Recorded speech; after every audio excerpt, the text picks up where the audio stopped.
Labdien! Šajā video es jums pastāstīšu un izskaidrošu kādu jautājumu, kas daudzām iestādēm var būt saistošs ar kādas Eiropas Savienības regulas ieviešanu. Es esmu Linda Lejiete, es strādāju Valsts digitālās attīstības aģentūrā par sistēmu un biznesa procesu analītiķi, un man tiešie pienākumi ir saistīti ar OOTS. Un te man noteikti būtu jāpastāsta, kas tad ir OOTS un kādēļ iestādēm par to būtu jāzina. Eiropas parlaments ir izdevis regulu 2018/1724, un mums tā ir pazīstama kā vienotās digitālās vārtejas regula. Šī regula nosaka vairākus pasākumus, kā nodrošināt iedzīvotājiem un uzņēmumiem daudz vienkāršāku un lietotāju draudzīgāku piekļuvu publiskajiem pakalpojumiem visā Eiropas Savienībā. Regula nosaka to, ka pakalpojumiem ir jābūt piesakāmiem pilnībā tiešsaistē, ja mums tie ir pazīstami kā e-pakalpojumi. Eiropas Savienības dalībvalstis sadarbībā ar Eiropas komisiju izstrādā OOTS, jeb vienreizes principu tehnisko sistēmu. Tā ir sistēma, kur ir paredzēta vienkāršotai dokumentu apmaiņai, un cilvēkam nebūtu jāierodās vienā iestādē un tie jāpieprasa, lai iesniegtu citā iestādē. Tikai šajā gadījumā OOTS ir paredzēta tādu dokumentu apmaiņai, kuri atrodas citā Eiropas Savienības dalībvalstī. Jūs noteikti visi ziniet, ka Latvijas likumdošanā ir paredzēts līdzīgs princips. Ja kaut kāda informācija jau atrodas vienas valsts pārvaldes iestādes rīcībā, tad cita valsts pārvaldes iestāde nedrīkst cilvēkam prasīt šo informāciju iesniegt atkārtoti. Dokumentu apmaiņa Latvijā starp iestādēm notiek elektroniski, un visbiežāk cilvēks pat nenojauš, ka iestāde konkrēti jautājumu nokārtošanai ir lūgusi dokumentus par konkrēto cilvēku no citas iestādes.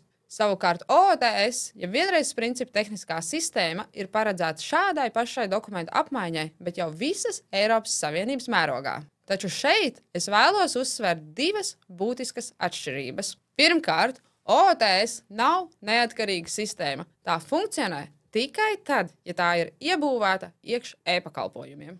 Otrkārt, Latvijā likumdošana ir noteikusi, kādos gadījumos iestādei ir dati jāuzkrāj un kādos gadījumos tai ir jādalās ar citu iestādi bez cilvēka iesaistes.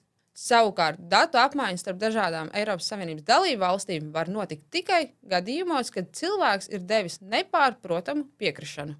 Un kāda tas darbosies? Pieņemsim, ka jūs esat Latvijas augstskola un jūsu augstskolā ir e-pakalpojums, kurā students var iesniegt pieteikumu, lai uzsāktu mācības šajā augstskolā. Un kā mēs zinām, mācību uzsākšanai ir nepieciešams iesniegt iepriekšējās izglītības dokumentus.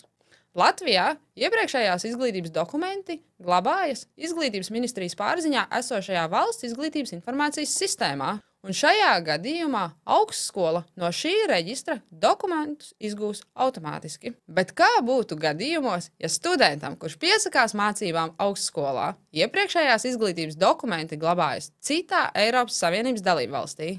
Līdz šim, lai dabūtu tos dokumentus, cilvēkam tos ir bijis nepieciešams izprasīt no izdevēja iestādes, iespējams juridiski apliecināt un pēc tam manuāli augšuplādēt, lai pievienotu e-pakalpojumu pieteikumam. Savukārt OOTS paredz, ka cilvēks e-pakalpojumā varēs nospiest pogu, izgūt dokumentus no citas Eiropas Savienības dalībvalsts un to izdarīt elektroniski. Cilvēks tiks pārvirzīts uz speciālu vietni, kurā viņš varēs izvēlēties valsti un iestādi, no kuras izgūt dokumentus, apskatīt dokumentus un apstiprināt šo dokumentu nosūtīšanu pakalpojumu sniedzējiem. Šie dokumenti tiks drošā veidā nosūtīti no izdevēja iestādes pakalpojumu sniedzējiem, un pakalpojumu sniedzējiem vairs nebūs nepieciešams pārbaudīt dokumentu autentiskumu, un tam par pamatu būs bijusi paša lietotāja izvēle. Lai šī sistēma varētu darboties praksē, iestādēm, kurām pakalpojumu sniegšanai ir nepieciešami dati vai dokumenti, kur var nākt no citas Eiropas Savienības dalībvalsts, savos e-pakalpojumos būs jāiestrādā pieslēgums ar OOTS. Savukārt iestādēm, kuru rīcībā esošus datus varētu pieprasīt kādas citas Eiropas Savienības dalībvalsts e-pakalpojums, arī ir jānodrošina šo datu padošanu caur OOTS sistēmu. Latvijā ir plānots, ka šādu datu nodošana notiks caur DAGR. Tas nozīmē, ka iestādēji savā reģistrā esošie dati ir jāsinhronizē ar DAGR.